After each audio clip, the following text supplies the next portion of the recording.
Top quality और consistent performance के लिए सिर्फ सिल्वर पंप्स। टॉप क्वालिटी और कंसिस्टेंट परफॉर्मेंस के लिए सिर्फ सिल्वर पंप्स, नाम याद रखना। आज मुख्यतः या बैठकीमध्ये या केसमधले जे प्रमुख याचिकेकर्ते आहेत ते संदीप पाटील साहेब, त्याचबरोबर काही वकील तज्ञ आमच्याबरोबर डोंबिवलीतले प्रतिष्ठित वकील तज्ञ आज इथे या बैठकीसाठी उपस्थित आहेत। शिवसेना ही लढाई रस्त्यावर तर लढतेच आहे, पण ही लढाई आम्हाला कोर्टात देखील लढायची आहे आणि ती कोर्टात लढाई लढण्यासाठी तज्ञ वकील आणि बाकी सगळ्या इतर लोकांची गरज आहे। ते आज सर्व इथे उपस्थित राहिले, मी त्यांचं खूप खूप आभार मानतो। आणि ही लढाई एकदम आज या भूमिकेत आम्ही आहोत की लढाई रस्त्यावर तर लढणारच आहे, पण ही सुप्रीम कोर्टापर्यंत आम्ही लढाई घेऊन जाणार आहे। एक डोंबिवलीमध्ये याच विषयावरती एक भव्य मोर्चा काढण्याचं नियोजन आज आम्ही जाहीर केलेलं आहे। तारीख लवकरच आपल्याला आम्ही निश्चित करून तारीख सांगू।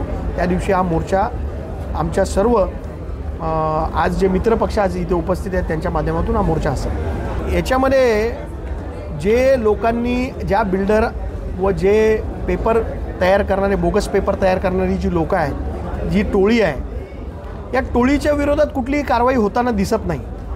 तर प्रथमतः आमचं म्हणणं तेच आहे आणि याचिकाकर्त्यांचं पण म्हणणं तेच आहे की ज्यांनी पेपर तयार केले ह्याच्यामध्ये बघा, KDMCचे नकली प्लॅन पास तर आहेतच, रेव्हेन्यू डिपार्टमेंटचा सातबारा देखील आहे आणि मोजणी डिपार्टमेंटचा मोजणी नकाशा देखील याच्यामध्ये आहे। म्हणजे सरकारी यंत्रणेचा किती गैरवापर या गोष्टींमध्ये झाला आहे। तीन डिपार्टमेंट, KDMC, रेव्हेन्यू डिपार्टमेंट व मोजणी डिपार्टमेंट, या तिन्ही डिपार्टमेंटचे बोगस पेपर याच्यामध्ये जोडलेले आहेत। त्याच्यानंतर हा प्लॅन रेरामध्ये दाखल केलेला आहे। तर हे जे बोगस पेपर तयार करणारे लोक आहे, आजची धक्कादायक माहिती अशी आहे की या ज्या 65 इमारती आहेत यांच्या या याचिकेच्या विरोधात कोर्टात जाण्यासाठी प्रत्येक इमारतीकडनं 2.5 लाख रुपये वर्गणी गोळा केली गेली आणि ती पण या नागरिकांकडूनच पैसे गोळा केले गेले आणि ते याचिका करण्यासाठी जवळजवळ 1.5 कोटी रुपये या लोकांनी ही निर्णय आल्यानंतर जमा केले। म्हणजे यांची हिंमत बघा किती आहे आणि यांची मुजोरी बघा किती आहे। आत्ताही ते लोकांची फसवणूक केलेली आहे,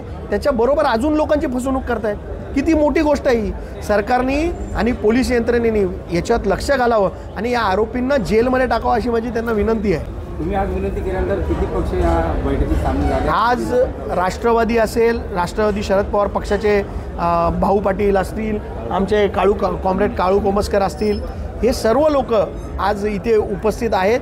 आम्ही सर्व पक्षीयांना आवाहन केलं होतं, पण सत्ताधारी पक्षातले कोणी नगरसेवक किंवा कोणी पदाधिकारी इथे उपस्थित राहिले नाही। आम्ही आमच्या आव्हानामध्ये सर्वांना सांगितलं होतं की हा पक्षीय मुद्दा नाही आहे, हा डोंबिवलीचा मुद्दा आहे। सत्ताधारी पक्षाच्या लोकांनी पण यायला पाहिजे, पण इथले डोंबिवलीतले स्थानिक कोणी नेते आलेले नाही आणि त्याची खंत मला वाटते का हा मुद्दा माझा एकट्याचा नाही आहे, हा मुद्दा आपल्या शहराचा आहे। याच्यासाठी लढाई लढण्यासाठी आपण सगळ्यांनी उपस्थित राहायला पाहिजे होतं। आज 24 तारखेला गणेश नाईक साहेबांचा जनता दरबार ठाण्यामध्ये आहे आणि या जनता दरबारमध्ये या सर्व नागरिकांना घेऊन आम्ही जनता दरबारमध्ये जाणार आहोत आणि गणेश नाईक साहेबांकडे आम्ही आमच्या या विषयाची दाद मागणार आहोत।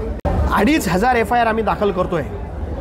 या जे नकली पेपर बनवणारे लोक आहेत यांच्यावरती उद्यापासनं तिन्ही police station, Ramnagar, Vishnunagar, 4 police स्टेशनमध्ये, प्रत्येक पोलीस स्टेशनमध्ये आम्ही यांच्या विरोधात गुन्हे दाखल करण्यासाठी अर्ज उद्यापासून दाखल करायला सुरू करतोय आणि 2,500 अर्ज आम्ही या 4 पोलीस स्टेशनमध्ये दाखल करणार आहे। महाराष्ट्र शासनाने ह्याच्यावरती एक जी रिव्ह्यू पेटिशन असते, रिलीफ पेटिशन बोलतो आपण त्याला, अशी कॅम्पाकोला एक इमारत होती मुंबईमध्ये, ज्या इमारतीवरती तोडक कारवाई झाली होती। कॅम्पाकोलाचा प्रकरण आपल्याला सगळ्यांना माहिती असेल, जुनं प्रकरण आहे। त्याच्यामध्ये 84ची बिल्डिंग होती, ती अनधिकृत घोषित केली आणि त्याच्यानंतर त्याच्यावर कारवाई होती। त्या प्रकरणामध्ये महाराष्ट्र शासनाने एक रिलीफ पेटिशन दाखल केली होती आणि या लोकांना 6 महिन्यासाठी रिलीफ दिला होता। त्याच्यानंतर त्या बिल्डिंग रेग्युलराईज झाल्या होत्या। तर कॅम्पाकोलाच्या धर्तीवर महाराष्ट्र शासनाने आणि KDMCने एक रिलीफ पेटिशन हायकोर्टामध्ये दाखल करून या लोकांना दिलासा द्यावा अशी विनंती देखील आम्ही करणार आहोत।